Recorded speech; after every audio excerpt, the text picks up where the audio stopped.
प्रभु, आपके इस आलिंगन के पश्चात ये प्रतीत हो रहा है कि जैसे मैं समस्त भाव बंधनों से मुक्त हो गया हूँ। मेरा मन मस्तिष्क, मेरा चित्त एक असीम शांति और अलौकिक आनंद से परिपूर्ण हो गया है प्रभु। यही स्थिति होती है कैवल्य की। हनुमान, हम यहाँ सुग्रीव से भेंट करने आए हैं। प्रभु, महाबली सुग्रीव मेरे भ्राता समान हैं। मेरे परम मित्र हैं वे, और मैं उनके मंत्रियों में से एक हूं। वे वहां ऋष्यमुख पर्वत के शिखर पर वास करते हैं। मैं शीघ्र ही आपको वहां पर ले चलता हूं प्रभु। उस पर्वत के शिखर पर? लक्ष्मण, हमें शीघ्र ही उस पर्वत शिखर पर चढ़ना होगा। क्षमा करें प्रभु, ऋष्यमुख पर्वत पर चढ़ाई करना अत्यंत कठिन है। यदि आपको आपत्ति ना हो तो मैं आप दोनों को अपने कंधों पर बिठाकर वहां ले जा सकता हूं। ये कैसे संभव है हनुमान? लक्ष्मण भैया, जिसके साथ प्रभु श्री राम हो, उसके लिए क्या संभव और क्या असंभव। जय श्री राम। आपकी आज्ञा है प्रभु।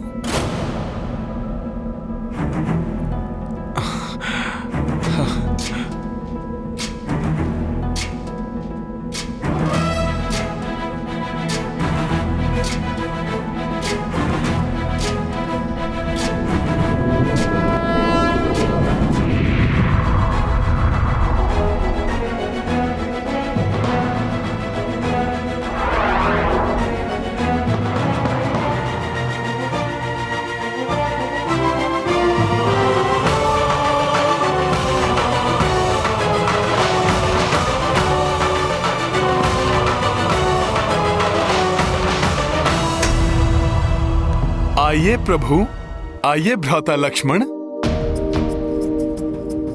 संकोच मत कीजिए। आपकी सेवा करना तो मेरा सौभाग्य होगा। अपने इस सेवक को सेवा का अवसर दीजिए प्रभु।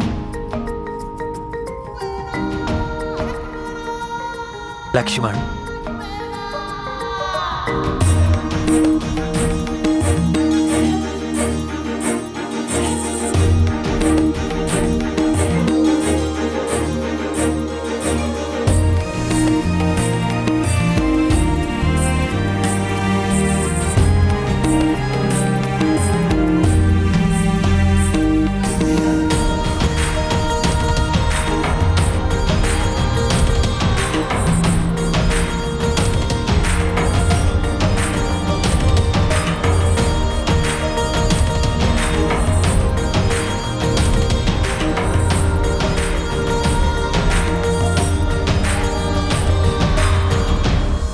जय श्री राम।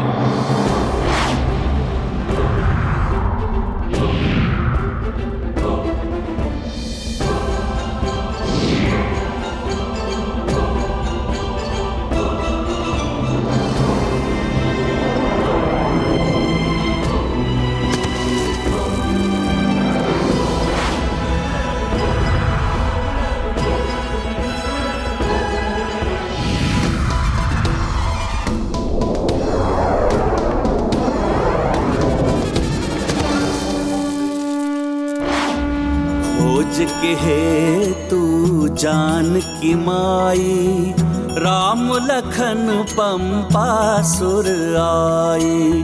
दुर्गम काज बजरंग सवारा, धर लियो भीम रूप आकारा। कांधे पे दो भ्रात बिठाई, हनुमत यात्रा पूर्ण कराई। रघुनंदन हर्षित पुलकिता, सेवत राम शिवांश मुदिता। ये गाथा महाबली हनुमत की, रुचिकर लीला राम भगत की। जय जय जय रघुनंदन राम, जय जय जय महाबली हनुमान।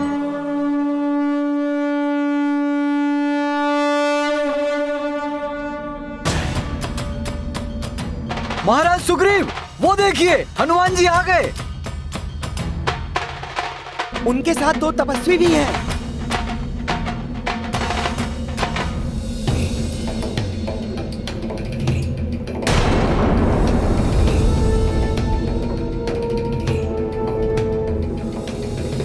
और उनके साथ 2 धनुर्धारी तपस्वी भी हैं।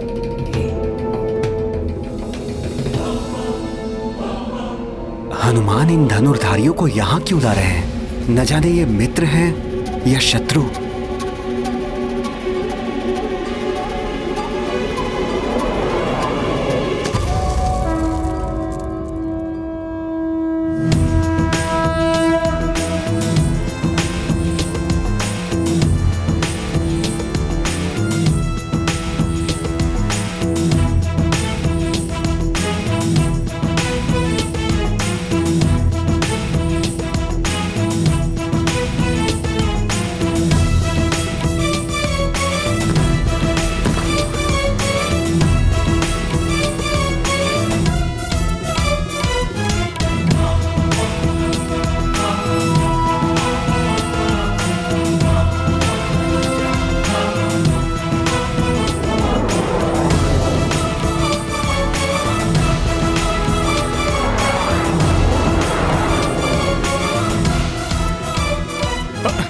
चलिए प्रभु, प्रभु आइए, आइए प्रभु।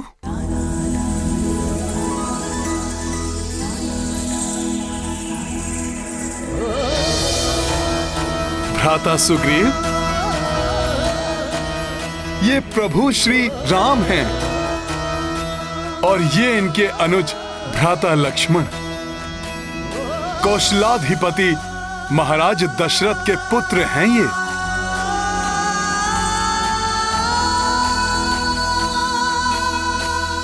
प्रभु श्री राम विशेष रूप से आपसे भेंट करने आए हैं।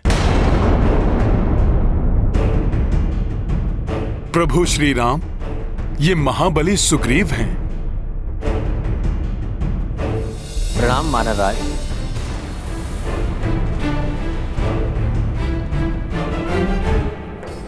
दुर्भाग्यवश इनके भ्राता वाली के कारण इन्हें अपने राजपाट का त्याग करना पड़ा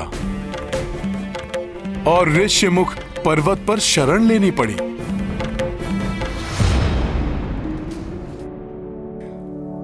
और ये ऋक्षराज जामवंत जी हैं, हमारे ज्येष्ठ सदस्य और मार्गदर्शक। प्रणाम ऋक्षराज। प्रणाम अवध कुमार।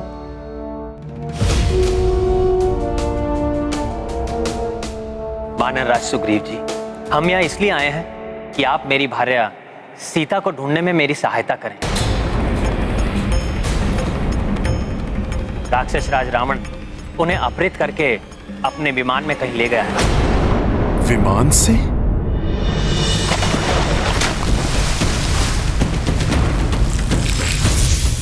मेरी रक्षा कीजिए नाथ, प्रभु मेरी रक्षा कीजिए, रक्षा कीजिए।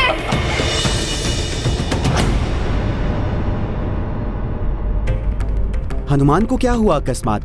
कहाँ जा रहे हैं?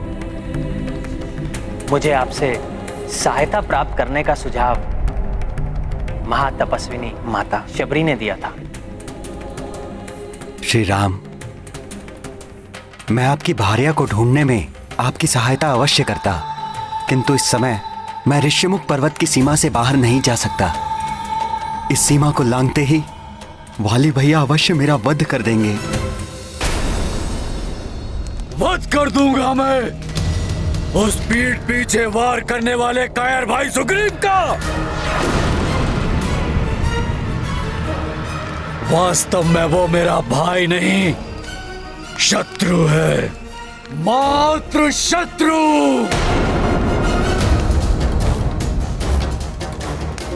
ऋषिमुख पर्वत पर छिपकर बैठा है वो धूर्त।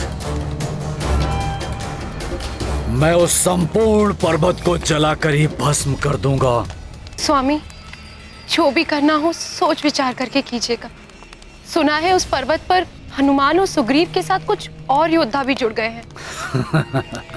कुछ योद्धा तो क्या, वो योद्धाओं की पूरी सेना भी ले आए तो महानतम वाली के समक्ष कोई पल भर भी नहीं टिक पाएगा। स्वामी, आपकी बल और वीरता पे मुझे कोई संदेह नहीं है, परंतु नीति हमेशा ही कहती आई आपका शत्रु कितना शक्तिशाली है या किस प्रकार वो शक्ति संचय कर रहा है, इस पर सदा ही आपकी दृष्टि होनी चाहिए।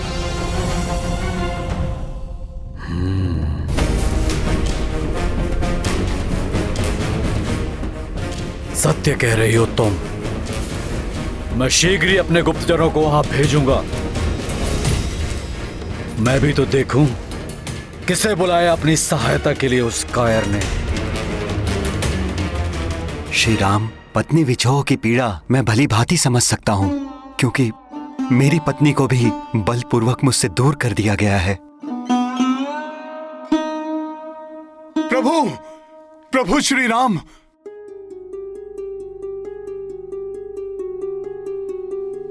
ये आभूषण देखिए। ये आभूषण कदाचित माता सीता के ही हैं।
लक्ष्मण भैया, जामवंत जी ने मुझे बताया था कि माता सीता का स्वयंवर बहुत ही भव्य था और विवाह भी बड़ी धूमधाम से हुआ था।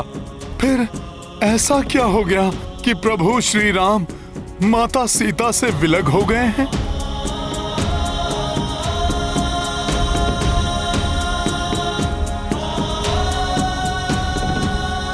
और आप लोगों के तन पे ये राजसी वस्त्र के स्थान पर ये तपस्वी के वस्त्र क्यों? हनुमान जी, हुआ ये कि विवाह के पश्चात हम सब अयोध्या लौट आए। तब पिताश्री महाराज दशरथ ने युवराज पद के लिए बड़े भैया श्री राम के राज्याभिषेक की घोषणा करा दी, किंतु माता कैकेयी चाहती थी युवराज पद भ्राता भरत को मिले।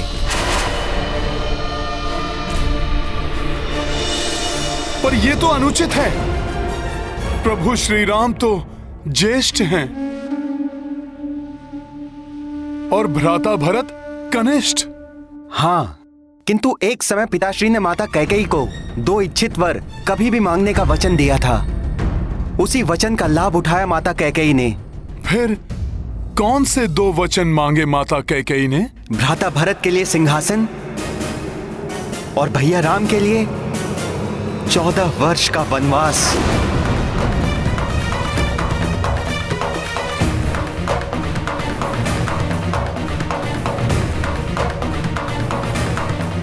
ये तो बड़ा ही कठोर वचन मांग लिए माता कैकेयी ने। हाँ, रघुकुल रीत सदा चली आई, प्राण जाए पर वचन न जाए। वचन की बेड़ियों ने विवश कर दिया था पिताश्री को। फिर क्या हुआ? फिर माता कैकेयी ने अपने कक्ष में उपस्थित होने के लिए उन्हें संदेश भिजवाया। महाराज, ऐसे में यदि मैंने राम को सब कुछ त्याग कर वनवास जाने को कह दिया तो कहीं वो क्रोधित होकर विद्रोह न कर उठे।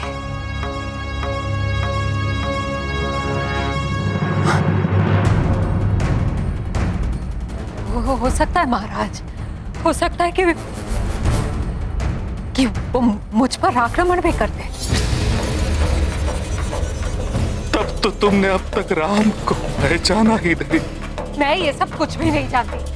आपको सतर्क रहना होगा। जब राम आए प्रणाम माता, आपने मुझे बुलवाया?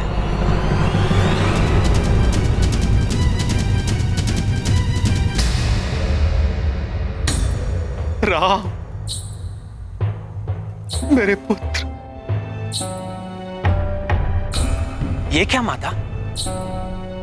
पिताश्री को क्या हुआ?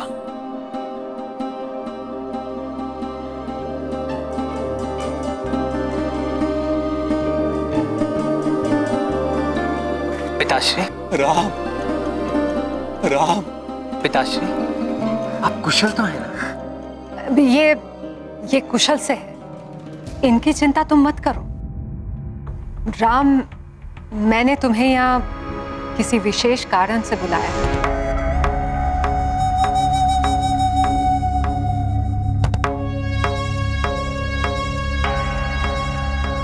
आदेश कीजिए माता, आपकी आज्ञा का पालन होगा। युवराज पद के लिए राज्याभिषेक तुम्हारा नहीं, मेरे पुत्र भरत का होगा।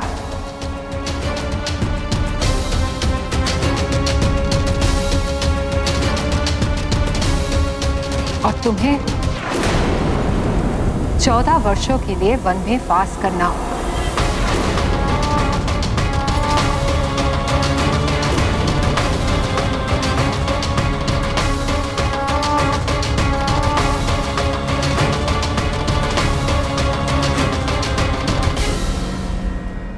कथनी सहज है और करनी कठिन है ना राम?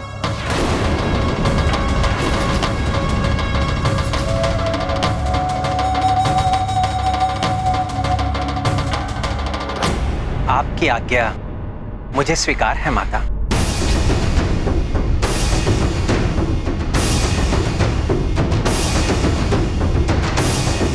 माता की इच्छा मेरे लिए सर्वोपरि है।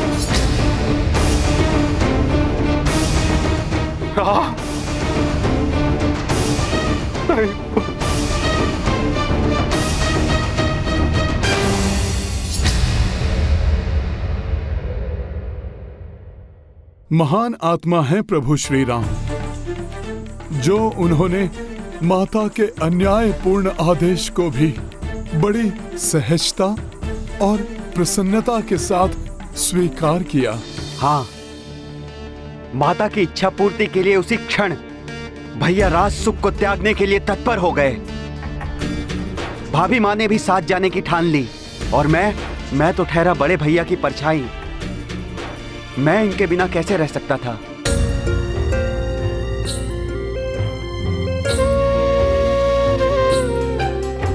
भैया के लिए ये सब स्वीकार करना अत्यंत कठिन था। फिर हम सब अयोध्या से चले गए।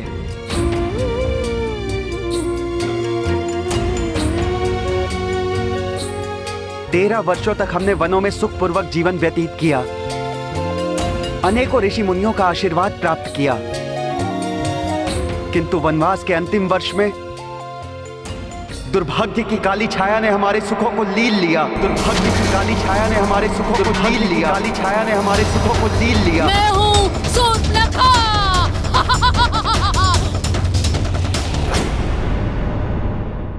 माता पिता की आज्ञा का पालन करना संतान का परम कर्तव्य है।